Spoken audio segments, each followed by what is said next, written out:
After thousands of years, during which humans were the rulers of the world, authority and power will shift away from humans to computers, and most humans will become economically useless and politically powerless.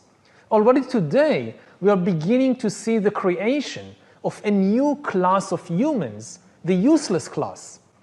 Just as the Industrial Revolution in the 19th century created the new working class, the proletariat, so now the artificial intelligence revolution is beginning to create the useless class.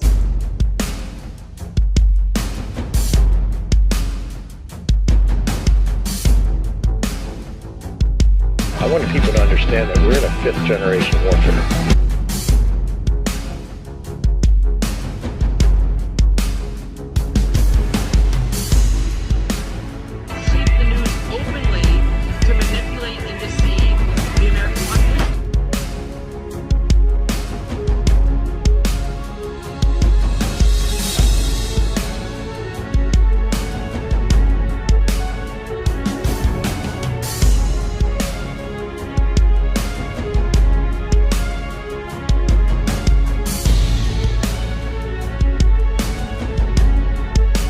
We have a golden opportunity to seize something good from this crisis.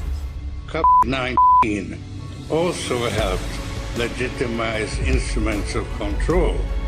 It's a deep, systemic, and structural restructuring of our world. Therefore, we have a unique but rapidly shrinking window of opportunity to learn lessons and reset ourselves on a more sustainable path. This pandemic provided an opportunity for a reset. This is our chance to accelerate our efforts to reimagine economic systems that actually address global challenges like extreme poverty, inequality, and climate change.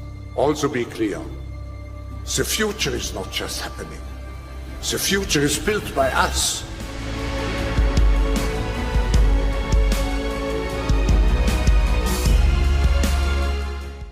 This is a plan that was agreed to by 179 nations. It's called the Agenda for the 21st Century. It's a totalitarian state being developed right now all over the world. It is the inventory and control plan. Inventory and control of all land, all water, all minerals, all plants, all animals, all construction, all means of production, all food, all energy, all information, and all human beings in the world. And this is a plan that was agreed to by 179 nations back in 1992. It's a United Nations plan. It's called the Agenda for the 21st Century. And so many of us around the world think that well, sustainable development, it just sounds so great. Isn't it about recycling and creative reuse and creating energy and food resources for everyone? And the answer is no, it really is not. It's about moving populations into city centers, concentrated city centers, and clearing them out of the rural areas. All systems have to be brought into harmony in order to control them all. Because when systems don't meet, when they're out of balance or not in sync with one another, they can't be controlled centrally. And the goal of Agenda 21 is one world government and total control from a central unit. Every nation that signed on to Agenda 21 has its local Agenda 21 plan. People in the United States are completely unaware of this. If I go out and talk about this, the United States press attacks me and calls me, which is totally ridiculous. It is but it's not a theory. It's a fact. The three pillars of United Nations Agenda 21 are economy, ecology, and equity, the 3 E's. And everyone sort of thinks that they know what that means, the idea of social equity. It must mean that, well, everyone's going to have access to clean water and clean air, and no one's property is going to be used as a dumping ground because they are at a poverty level. But really what social equity is about impoverishing huge portions of the population and bringing down the developed nations. Everything that we're looking at now is destined to collapse our economies. It's a totalitarian state being developed right now all over the world.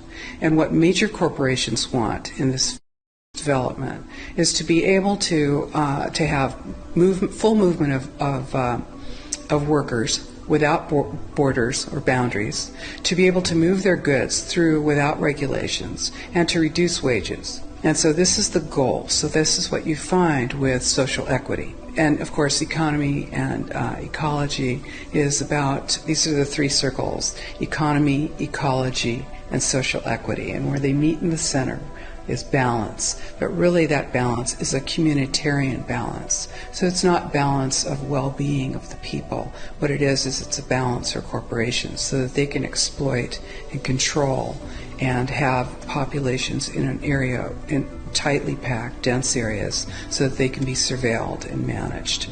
And this is what that balance looks like as far as the development of a totalitarian state is. The mainstream media is owned by 5 major corporations, and you're not going to get this information from the mainstream press. So you need to be your own press. You need to educate yourself. You need to get out there and educate your neighbors, your community, your real community. You need to help your children understand that they're being indoctrinated from pre-kindergarten to postgraduate school. All of us have a responsibility to ourselves and to others. This is true community, to work for personal freedom. And always remember that even though we work as a group, if we do work as a group, we're all individuals in those groups, and we answer only to ourselves. And this is essential. It's essential as free human beings. This is what we are. We are free, and we need to continue to be free. And I do believe that we will win, but we have to become aware that there is a fight, and then make our friends and our neighbors and our community aware as well, and work together.